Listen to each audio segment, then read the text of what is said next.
Okay. Hi everyone. I'm Sam, one of the founders of Arweave. And today I'd like to talk to you about mechanism design, which was an obscure piece of literature kind of study in economics until around 10 years ago with the birth of Bitcoin. And that's obviously extremely important to us as people building crypto systems, but it's also not something that we were all trained in by default, I would say. So this is essentially what you might think of as programming humans for engineers.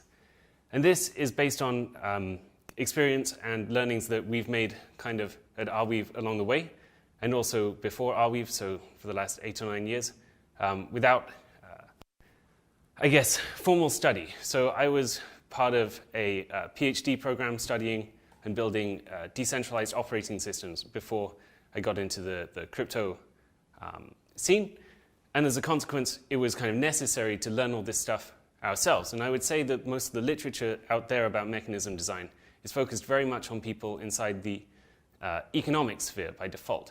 And so really what I'm trying to do with this talk is give you a bridge from people that are very, from the place that us engineers are very used to sort of inhabiting to somewhere that is much more kind of economics based. And I can basically tell you along the way how things relate, and also where you can go to read more and get way into the depths of how crypto economics and mechanism design work afterwards. But really, I would say this is the kind of missing link for engineers getting started in the crypto space on the economics side. So this talk is in 3 parts. There's an introduction which takes you through broadly what mechanism design is, how you can use it, and a few examples both in centralized and decentralized systems. And then there's an overview of how it can go wrong and the potential pitfalls with this. I mean, we're talking about essentially programming human behavior. And so there are a lot of moral and ethical questions that arise from this that I think we need to have a strong framework through which to discuss and act appropriately. And then finally, I'll talk to you sort of more in depth about some example systems. So we'll go through Arweave and also Bitcoin and see how we use these mechanism design approaches in practice to build systems that achieve a goal. So the fundamentals of mechanism design are programming human behavior through the careful design of incentives. In this talk, I would like to posit the theory that essentially humans are just like machines that we would normally program, but instead of responding to and running programs in the traditional sense, so applications that are a series of instructions that the computer must execute in order to be in line with a properly functioning CPU. Instead, what we have is people that are led by goals towards, through incentive systems. So this is really quite simple. In a nutshell, we see that humans are machines that want to achieve goals, and they plan their way towards those goals through sub-goals. So one of these goals might be, I would like to go home after this and have a steak. And as a consequence, as soon as I desire that, my mind starts to think, okay, well, what are the sub-goals involved in reaching that position in life? So we see that on the way to these meta-goals, we go through sub-goals. Like with steak, for example, I need to go to a shop, I need to buy the steak, I also need to have a house in which to cook it, right? So we see that there are these sub-goals. And I would argue that one of the most fundamental of those is money. In fact, money is the unifying sub-goal for almost all larger goals in life. And before money, we had essentially this mechanism where there was, in order to have a transaction, there must be a double coincidence of value. So what that means in practice is that if I want to have a steak, I need to go, and I'm a carpenter, say, I need to go and I need to find someone that wants to buy a table from me that I've made and swap it for some amount of steak. This is obviously a very, very inefficient system. So one of the first mechanism designs that humans made was like, okay, well, what is a global generic sub-goal? And that, we would say, is money. That is, everybody wants money, and as a consequence, we can freely exchange through money for other goods of value. So I'm a carpenter, I can sell a chair to someone, I get money, I can take the money, and I can take it to a butcher, and I can buy some food, and as a consequence, everybody is happy. And this makes economies much more efficient. So from our point of view, we can see, okay, if we can design a mechanism that gives people money as an output, then we can insert ourselves on the chain towards reaching basically any of those goals that those humans want. So it doesn't matter to us whether they want a vegan, meat-free burger or a steak or anything else, or a chair, a house. Doesn't matter, because the sub-goal in common is money. So if we can define a way of giving them money as a result of playing an economic game, then we can essentially push their behavior down the route that we're attempting to define. So this is what we do. We design a mechanism that's output is money, leading to eventually the goal of whatever it is that that individual actually desires. And humans are so attached to this process of see goal, generate sub-goals, execute towards those sub-goals, towards the major goal, that this is an extremely reliable way of pushing behavior in a desirous fashion. So by designing these economic games appropriately, we can push selfish humans, which are essentially humans that are playing what we would call the dominant strategy. So the strategy that is most effective inside the game you've created to exhibit useful behaviors. So this is the entire game. This is programming humans. You get a human, you create a mechanism that's output is typically money, but it can be social reputation. We'll get to that a bit later. But in most cases, it'll be some form of money, which allows them to get towards a goal. And as a byproduct of your mechanism, you have something that you find useful. So, example of this in practice. In my native Berlin, we have a bottle pickup mechanism design run by the government, where basically if you pick up bottles from the street, you can deliver them to drop-off locations, and you'll get around 30 cents per bottle. So this is a way of giving the local population that don't have any other job a job by default. But as well as that, it has this useful social byproduct of creating cleaner streets, and also requires the local government to pay fewer street cleaners and centrally plan less.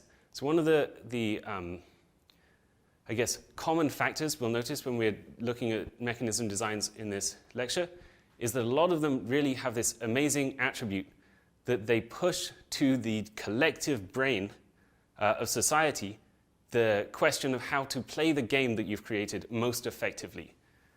But we'll get to that later. So, doesn't have to be government run. Here is an example of the juicer economy. So when these new scooter startups came around, they basically had this problem where, okay, so at the beginning of the day, we distribute the scooters across the city. We put them in places where they're useful to people, and we make sure they're fully charged. But by the middle of the day, all those scooters, or almost all of those scooters, are in somewhere that's much less useful, and they have half charge. And by the end of the day, it's in complete disarray. So the early startups went down the route of saying, okay, so what we need is a central planning system whereby people we essentially hire enough people with vans to go and pick up the scooters, to charge the scooters, and then to redistribute them to useful places in the city. But this is extremely, extremely costly and very ineffective. It's actually another sort of example of the traveling salesman problem, right? You have to work out, how do I go around all of these scooters in the most efficient way to charge them, and then also redistribute them? So the smart scooters companies decided, okay, well, let's just not do this. Instead, why don't we say, for every scooter that you charge and you move to a point that we determine, we will give you some reward. And that was it. And then they found a way of marketing that opportunity to people. And as a consequence, people just came along and they would pick up the scooters, they would move them to the right place, and they would charge them. And there was no central planning involved, and it's extremely efficient. So this really works in practice. And if there's only one thing you take away from this talk, I would say it's that you can take that same mechanism and that you can apply the same reward rules that we do in Bitcoin mining and in cryptocurrency mining of almost all kinds, and you can make a mechanism that will give you a fair market value for any task like this. So let's just imagine that I'm Bird, right? I don't know how much I should be paying people up front for this job of distributing the scooters around the city. Like, it's actually quite difficult to determine what an appropriate reward for that would be. So what I do instead is I say, okay, well, I'll start off and I'll say, I will distribute $2,000 per day for people to do this task for me. And then people join, and as more people join, they have this sort of competition effect, which lowers the cost of each of these movements and charges of the scooters until it reaches the opportunity cost, at which point that no new people will come to the mechanism and say, yes, this is a profitable thing for me to do. So that's fine, that limits your growth. But from this point, as a startup, you've really essentially found the optimum pricing strategy for having this service delivered for you. It's extremely effective, and it's possible to do in almost every situation. But doesn't just have to be economic rewards. So here's a BitTorrent client. BitTorrent worked with a mechanism design called optimistic tit for tat. It's extremely simple and extremely powerful. What happens is we play a game altogether that says, I will give you data if you will give me data. And then occasionally we will give data to each other at random. And what this means is the Nash equilibrium. So that's, if you imagine, if only selfish players are playing the game, at rest, when there is no more movement in the structure of the game, then what will happen is everybody shares data all the time with everyone else. And this is not just theory. Again, this is practice. So this mechanism was responsible for the transfer at one point of 1/3 to half of the internet's traffic. It's extremely effective. And this was long before Bitcoin. What's really interesting about this is that actually it requires 0 global synchronization. So that is, I just need to remember who I like, and that's it. And then you can earn reputation with me and essentially gain a social ranking just by interacting with me in a nice way, so giving me data when I give you data. And that's it. There's no need for on-chain transactions or anything like this. It makes it extraordinarily scalable.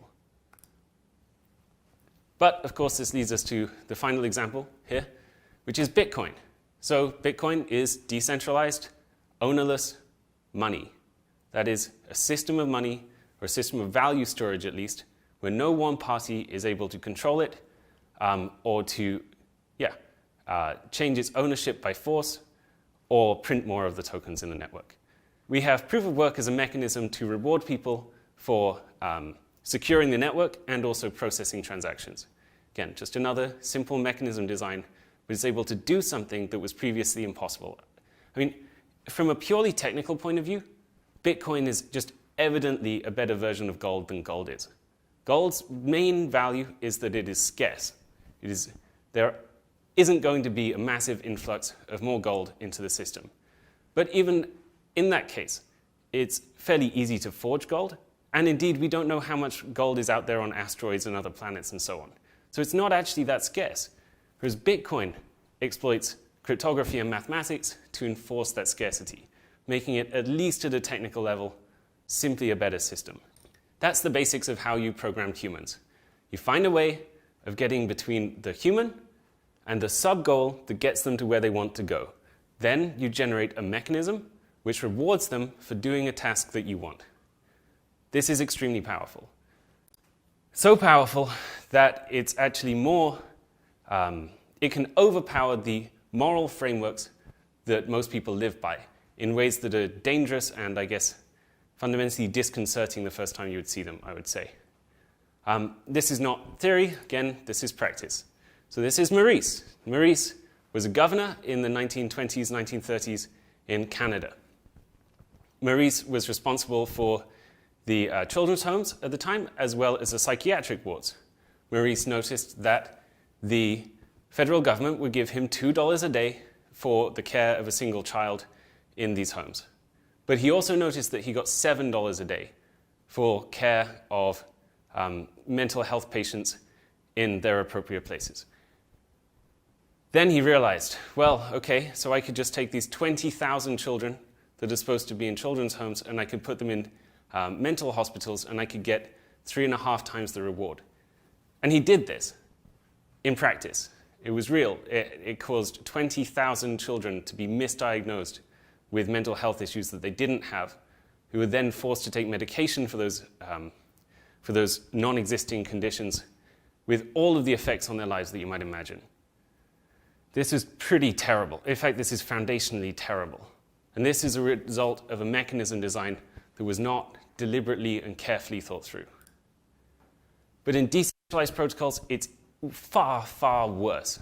So at least the Canadian government could come along and they could say, okay, this mechanism had a bug, let's change it, and then the world moves on. The damage is done, but you can at least change what happens in the future. With decentralized protocols, we enforce games that cannot be terminated or updated. That is, once the mechanism designer puts it out there into the network, there is no way that they can then go and change it. They have to get the assent of all of the miners in the network, or all of the participants, and that's not a predetermined outcome. Like, again, in practice. So in 2010, 2011, Satoshi Nakamoto commits the 1 megabyte block limit to the Bitcoin Git repo. Doesn't really say much about it, just says enforce 1 megabyte block limit. So, okay, fine. It wasn't a big deal back then when there were almost no transactions in the network. But then fast forward to 2017, when Bitcoin is arguably having its first shot at mass mainstream adoption. And there are thousands of miners out there, and they are highly economically incentivized by the network. Like the mechanism design is really working. It's enforcing scarcity, and it's rewarding people for accepting transactions. Looks great. But then what happens? Well, we start hitting this 1 megabyte limit. And that means that the users of the network have to start bidding for their places in blocks. So they're trying to bid higher than each other to make sure that their transactions are included in a block first, or sooner, or even at all. And in the peak of the 2017-2018 cycle, the transaction fee inside Bitcoin got to $30 per transaction. Now, if you're a miner of this network, this is actually great news. You've got 12 of these happening every second. So in the average block time, you're getting pretty significant amount of money relative to the block reward just from these transactions. And so you now have no incentive to change the protocol such that the number of transactions that can be included inside a block increases. Because if people are paying you $30 per transaction now, and they're going to pay you, say, a cent, something like that, when you increase the block size, then you have to have 3,000 times as many transactions in order to get the same reward as a miner. So you simply don't have an incentive to do so. And this one simple error in Bitcoin led to the fragmentation of the community and arguably a missed shot at mainstream adoption. But this is actually the nice side of it. It gets much worse. Okay, Bitcoin uses proof of work. That is, every time we have a block, we guess a random number. This random number is hashed with a challenge that's created around the block, and we see whether it is preceded, the output of this is preceded by a certain number of zeros. So if it's below a certain number, this is how proof of work works. And this simple mechanism is very effective at ensuring that an amount of work goes into producing a computational output. It's extremely simple, it works very well. But of course, it burns enormous amounts of electricity producing very little useful work. Just that we happen to know if you put this and this together, it produces a hash that has a certain number of zeros. It's kind of like a mathematical oddity and nothing more, really. There are many other systems that could have been used. We could at least have put that computation to something valuable, like, I don't know, folding proteins, right? Protein folding has the same structure of very hard to find the right way to fit the three-dimensional shapes together, but once you do find the way to do it, then it's very fast to verify. In the same way that if you take, so it's hard to find these mathematical oddities, but it's very, very easy to verify them. So you just hash it together, it's a single hash, you compare the value. Yeah, just a few operations in x86. So we didn't do this. Instead, we just burned electricity doing nothing. Again, massive, massive incentive design flaw. But I think that this could just be the beginning of how these mistakes go in the future if we're not careful. And that's why I put so much stress in this lecture. I think as an industry, it is our responsibility to make sure that we're doing this in an appropriate and a moral way. In AI safety, one of the key things that we look at is how do you make sure that you're going to be able to turn off a generally artificially intelligent machine, if you make one, if it starts to do things that are against human safety and good? Well, the last thing you do is you put it, quite literally perhaps the last thing you do, is you put it inside a decentralized network where humans are selfishly incentivized to keep it running, to keep it powered on. If we do this with an artificially intelligent entity, essentially, that we don't know how to control and that isn't working in our interests, the effects of that could be absolutely enormous. So I would just argue that we should think very carefully before we turn these machines on, and we should make sure that our mechanisms are elegant and morally appropriate. And in fact, there is already a paper out there that studies the Bitcoin blockchain and comes up with some reasonably good arguments that people have already experimented with putting AI inside the Bitcoin blockchain. But I'll leave a reference to that at the end. Okay, so that's how you do it. That's why you should be careful why you do it, or how you do it. And this is what it looks like when you actually go through the process. So when you're designing an economic game, you go through 3 stages. You need to choose a goal. You need to choose a reward mechanism, how you're going to make sure that the players in the game have some kind of output that pushes them towards one of their sub-goals or goals in their life that they're attempting to achieve. Then you need to create a function that apportions that reward to people in a way that will keep them satisfied while also achieving the hopefully pro-social goal that you've set for the network. So let's look at Bitcoin. The goal of Bitcoin's mechanism is to maximize the network security and avoid double spends. One interesting thing about cryptocurrency history is that cryptocurrencies have been around since the early 1990s. They all had this basic structure of some kind of centralized database, and then keys that were held on the person's computer or in whatever device that they were using. And you would essentially sign a transaction, send it to the database, which would update the ownership records of who had how many tokens of which kind. And that would be it. But the problem here, of course, is that this centralized party, the database, could be messed with and no one would really have a record of it. So some of the early advancements were like, okay, well, what if we use hashes to create work chains that showed that actually this couldn't have been altered, or at least couldn't have been altered without the record also being altered. So that's kind of fine. But of course, it's not a fundamental answer to the question.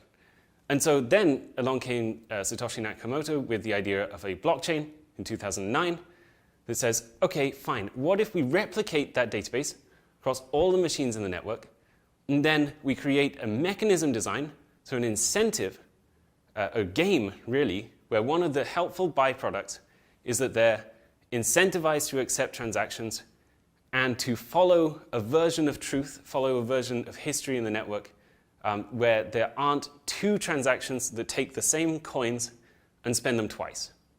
That's the fundamental idea. Okay, so the second thing. Tokens are then distributed relatively to the security contribution of each miner inside the network. This is a pretty simple way of pushing those miners to contribute as much security as they can for the tokens. And if we think back to that example I gave with this generalizable mechanism of mining and how you can use it in centralized startups to just push down the price of a service essentially towards its base level, this is exactly what's happening here. So we're saying, I'm going to give you 12.5 bitcoins, and you just give me as much work as you can to satisfy that 12.5 bitcoins. And then the price of the bitcoin determines how much work is going to go into satisfying that. Choose a reward function to match it. Proof of work, block acceptance, and fork avoidance and recovery. So this idea that we're putting extra security, we're producing blocks which have transactions in them, and then we're also critically incentivized to take the most worked on chain. Otherwise, there's essentially this incentive just to ignore everyone else's blocks and only mine your own. And then, of course, everyone in the network is running their own blockchain. And of course, that doesn't hold any value. So it's very important also that the incentives push people to accept each other's blocks. Okay, now let's think about Arweave, which is, I would say, sort of later generation in the same kind of field of decentralized networks and mechanism design. So our goal, the thing that we want to get out of this, a pro-social byproduct, is to secure data forever. The idea here is to build the new Library of Alexandria, where everything from documents, PDFs, web pages, applications, really anything can be stored and perpetuated for future generations to come, so that we don't forget what has happened in the past, and we can replicate ideas and essentially memes in the non-cat gift sense, but also those as well, into the future. So the helpful byproduct we're attempting to achieve is the permanent storage of data. What's the reward mechanism going to be? Users contribute funds to an endowment when they add data, and then miners are rewarded from the endowment over time. Seems pretty simple. So, of course, if you want to store data forever, you have to have some economically sustainable mechanism of making sure that the data the reward is available indefinitely. And so for this, we do something that's actually quite simple, but it sounds a little strange to begin with. So when you put data into the Arweave network, you pay for 200 years worth of storage of that data up front. This you would think is expensive, but storage is so cheap that actually this is like ½ a cent per megabyte. So if you're thinking about web pages, PDFs, applications, this kind of thing, it's extremely affordable. Then over time, that 200 years worth of storage, as the cost of storage declines, you gain essentially a kind of interest on that principal in the form of storage purchasing power. So over the last 50 years, the cost of storage has declined at a rate of around 30.5% every year on average. The Arweave network assumes that the cost of storage will decline at some rate above 0.5% on average, and if it does, at the end of each given year, you end up with more storage purchasing power at the end than you did at the beginning. And consequently, you get this sort of compounding effect where the available reward for storing a piece of data actually increases over time relative to its burden to you rather than decreases. So it's essentially like an endowment for university scholarships, something of that ilk. Okay, fine. So we've got our mechanisms here, and now we've got to work out how are we going to adjudicate how that reward is distributed. So this is just another piece of mechanism design, proof of access. So a normal blockchain works by including the hash of the previous block in the production of the next block. And it goes on over and over again. And when there's a fork, you get two blocks that have the same hash of the previous block, and they essentially, they fight on the network for the one that can accumulate the most work. And then because of these fork avoidance mechanisms, as described earlier, they all sort of, they conjoin on the same block and they move forward from there. So it has this fork avoidance mechanism too. So with Arweave, what we did is we took that same fundamental structure of a blockchain and we modified it. So instead of just including the hash of the last block in the production of the next block, you also include a random proof of access to a previous piece of data in the network in the production of that next block. So you can't take part in the production of new blocks unless you can prove that you have access to old blocks. And we can stochastically, so statistically check the data in the network at random, and as long as people can't predict which parts of the network are going to be essentially recalled for any given block, there's no better way to play this game. The dominant strategy in this game is to replicate as much of that data as you can.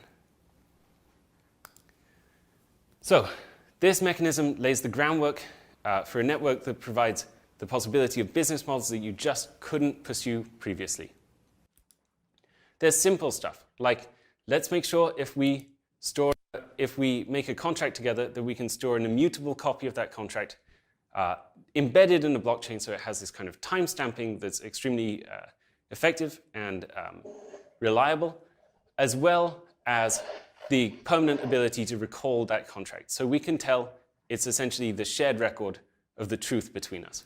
But you can also use it for academic publishing, right? So when you want to contribute to science, what you're trying to do is just push a piece of information to as many people as possible.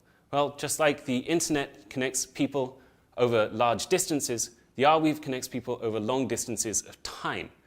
And essentially, by conjoining these things together, you can get a larger spread of your academic article than you could have otherwise. But you can also use it for journalism, right? When you want to publish a piece of information, you want to get wide circulation, and you want people to know that it was you that published it. And so essentially in this way, Arweave is acting like a ledger of every piece of information that was ever asserted by someone over time. And these are just the simple use cases that you can use with Arweave. It goes much deeper than this. On top of the Arweave network, you can store basically any piece of data. And that means that you can also store applications. And these are essentially web apps that are accessible in a browser. So you go to a gateway stroke a transaction ID, and it'll render for you that web page. And that web page could be an application, it could be just a normal piece of information, a wiki page, really anything.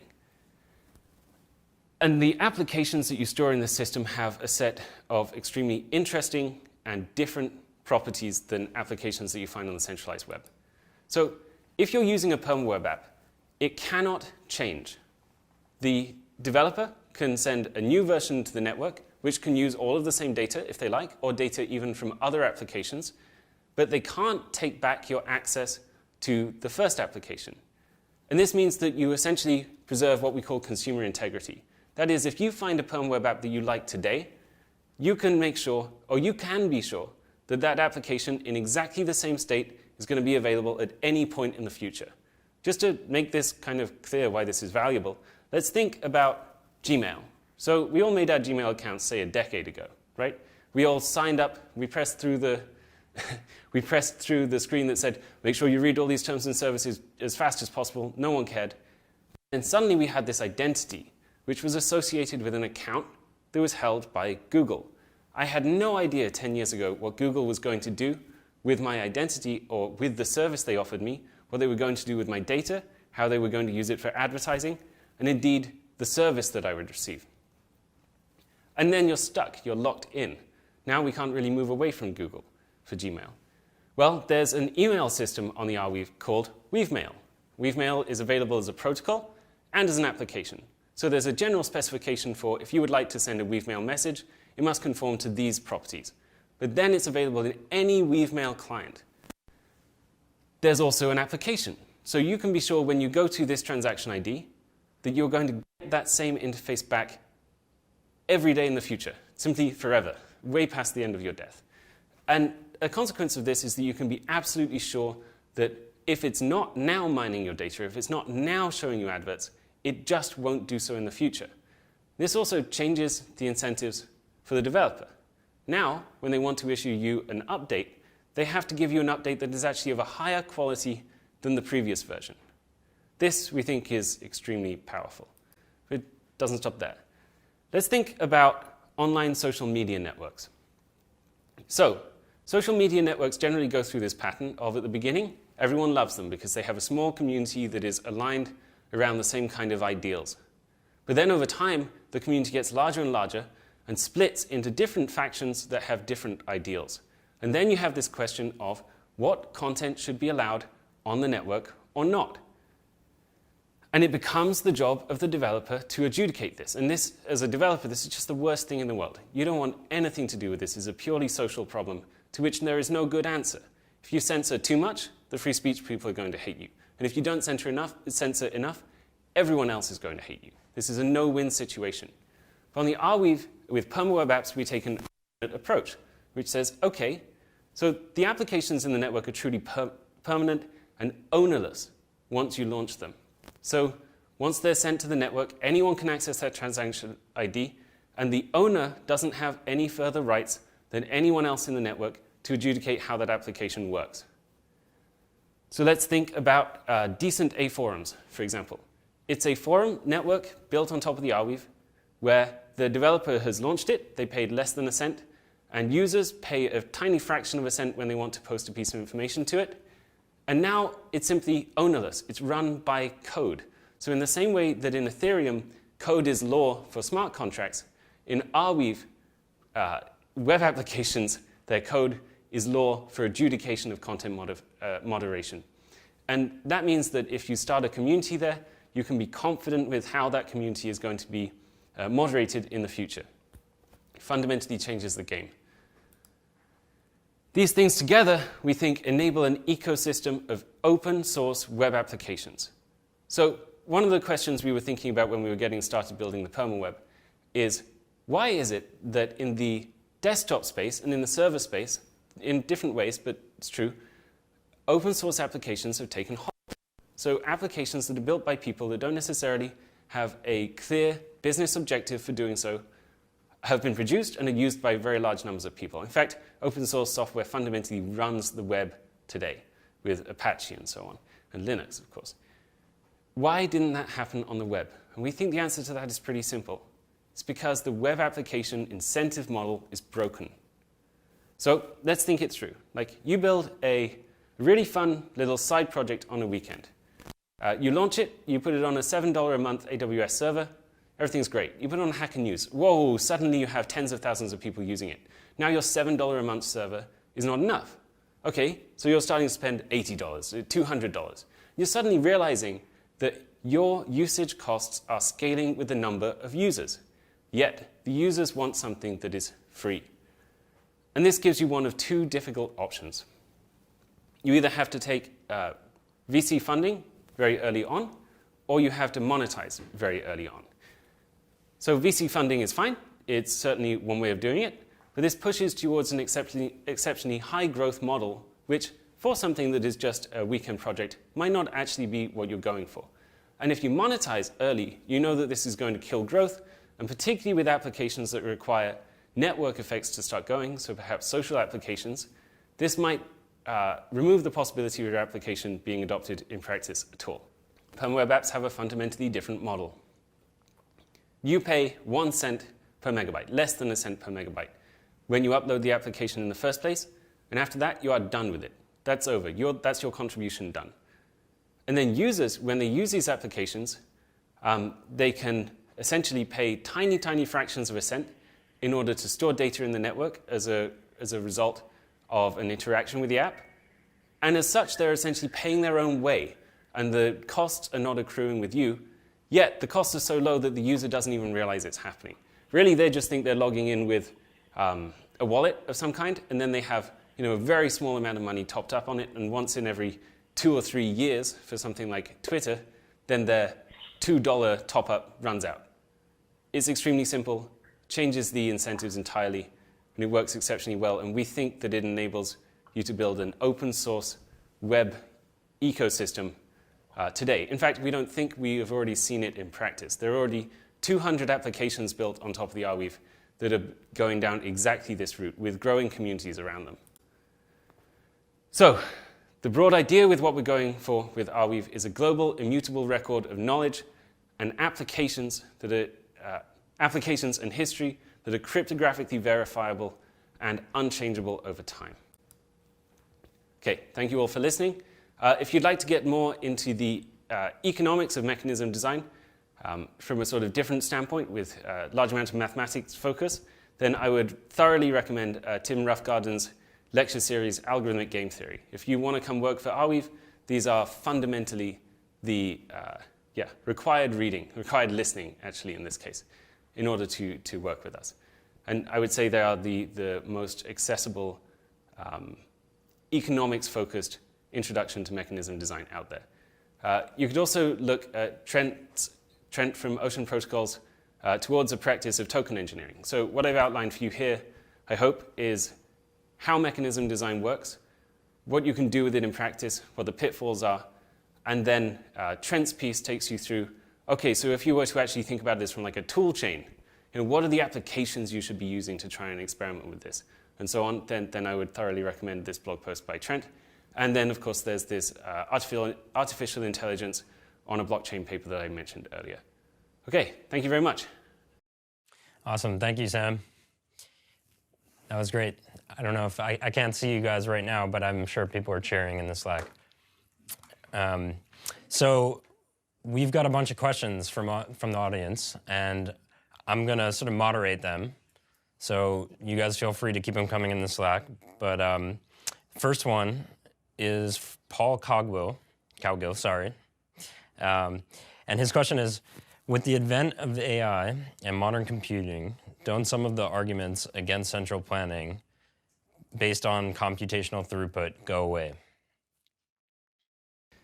Yeah, I mean, that's very interesting. I think there's definitely an argument to be made that essentially what we're doing with modern AI, and perhaps if we get there, artificial general intelligence, is we are centralizing the crowd, right? So if we're trying to make one of these mechanisms that rewards people for using their brains to essentially optimize some problem, yeah, if we can spin up computers that are capable of doing this for us, then definitely, like, yeah, it's just another way of addressing the same thing, right? How computationally efficient those algorithms are right now and will be for the next, say, 50 years is a real question. Like, for AI startups, it seems to be, and I think there was a great A16Z piece on this recently, that AI startups are spending inordinate amounts of money on computation. So it doesn't necessarily have the same scaling mechanics. There's definitely an interesting argument to be made that kind of the wisdom of the crowds could actually just become centralized in computers again. Cool.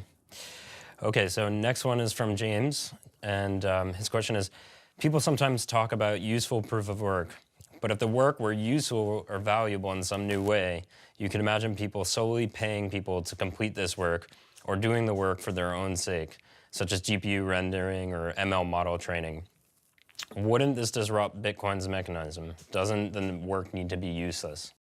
So, partially, I mean, well, there's one way of thinking about it that's like that, but another is that as long as access to basically solutions to those problems already, so like a rainbow table, essentially, as long as that access is equal, then no, it still works. The competition mechanism is still functional. But of course, you need that access to the rainbow table to be uniform between people, otherwise you get disuniform rewards. Although you could argue then that there's another way of looking at this that says, well, in that way, you know, there's ununiform access to electricity at certain prices inside the Bitcoin network as it is now. So I think the problem is essentially just another analogy for that. Interesting question, though.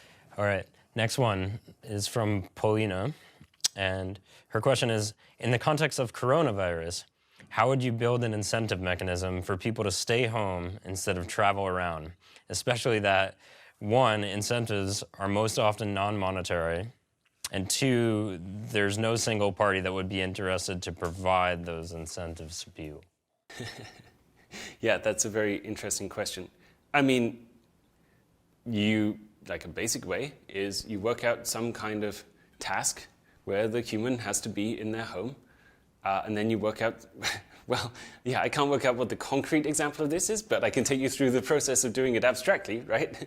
You work out some kind of task where the human has to be in the home, you work out some way of verifying that that task has actually happened, and then you put some reward mechanism. So maybe like a bunch of Dai that you release to people for submitting proofs that they are in their house or something like this to the Ethereum network. Yeah, interesting question. I think there's another part there, and I actually wanted to edit my slide deck today to add this, but I didn't, about the mechanism design of panic buying. Right? This is fascinating. So mechanism designs are not actually always just designed. Mechanisms can be emergent, and this is one of those, which is essentially that if you're going to panic buy, then I should also panic buy. And in fact, I should front run your panic buying. I should make sure that I'm buying before you are. And if you think about this in practice, this is recursive all the way back. So there are extremely dangerous mechanisms at play in pandemics. Same with this question of masks. And this is particularly interesting to us at Arweave because we're kind of fascinated by information availability over time. So there is evidence to say that at least a medical mask is better than zero, right? You are better off wearing one. But in society, we are all much, much better off if our medical professionals are wearing masks. So now there's this strange information game at play where some people in the media like to tell us that, no, there is no real point wearing a mask, which is kind of true, but not actually completely true. But it is in the best interest of everybody if we believe that to be the case. regardless of whether it's true or not. So yeah, there's a lot of interesting mechanism design that goes on in pandemics, or at least mechanisms, not so much design. Right. Okay, great. Next question from James. How do we do better than terms of service when most people cannot or do not want to read through the code of the applications they're using? Immutable is good, but what guarantees how an app is going to behave? So that's a really interesting question.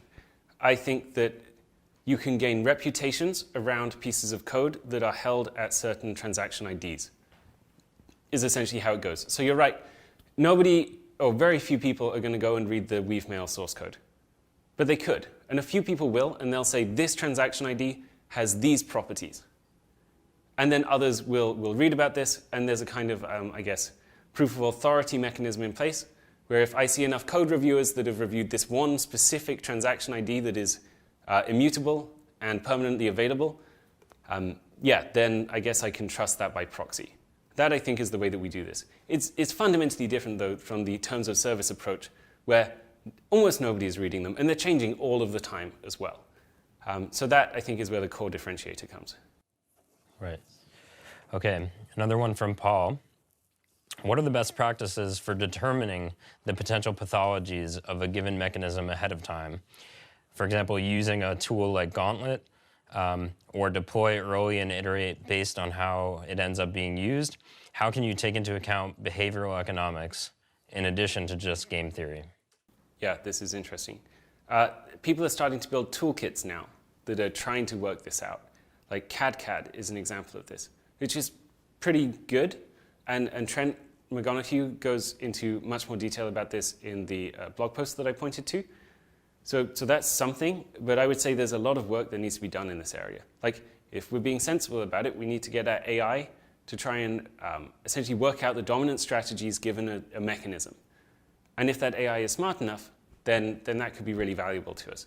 But what I've seen at the moment, the limit here is like, we'll just try the Bitcoin mining dominant strategy, or we'll try the Ethereum mining dominant strategy inside whatever game we're presented with, which is extremely dangerous.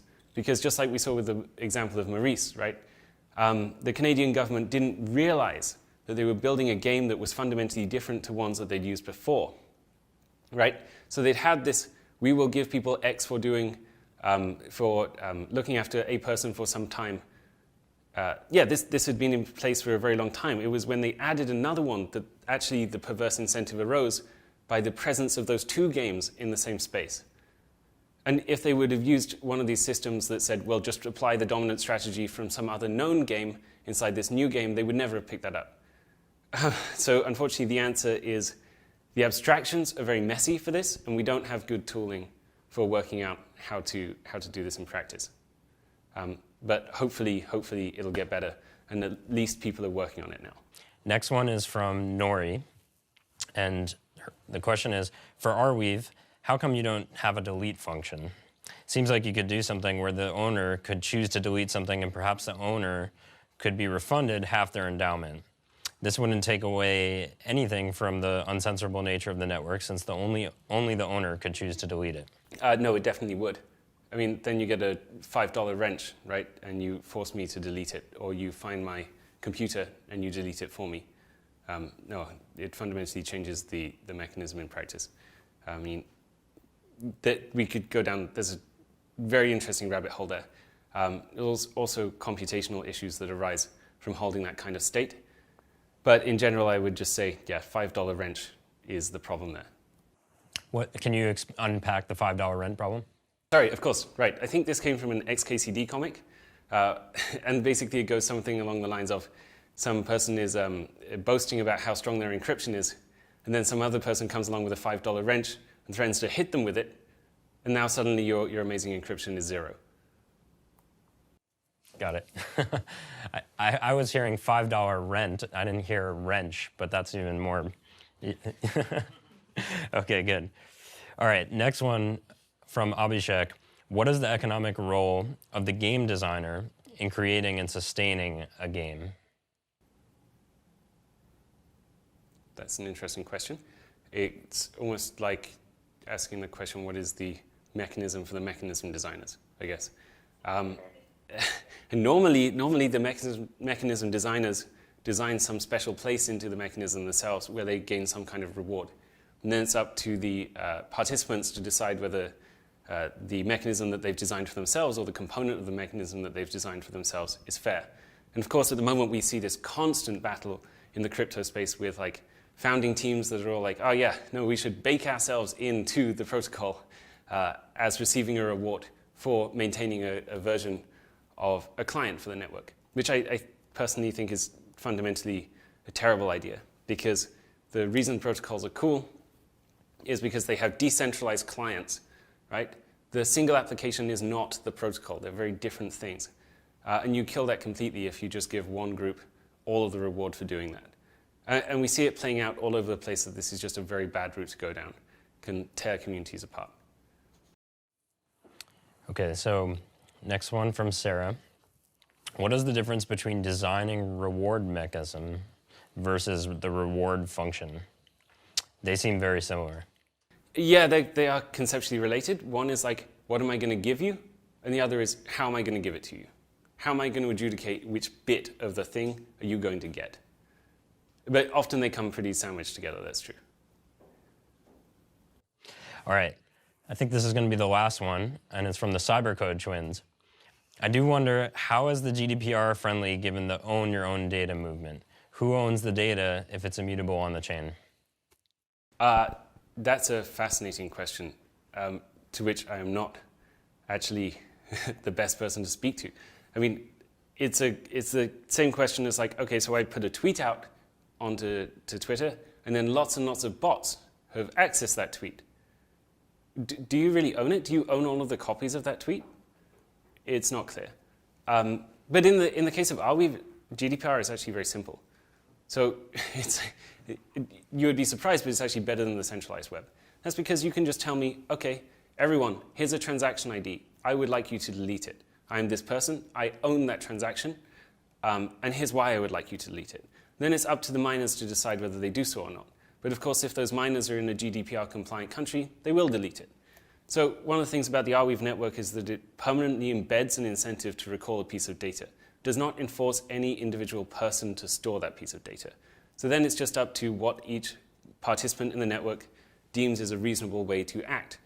And it's in the same way as if all of those miners are tiny instances of AWS. Like they are all data hosts, and as a consequence, they are essentially well, just as responsible as AWS or Google should be.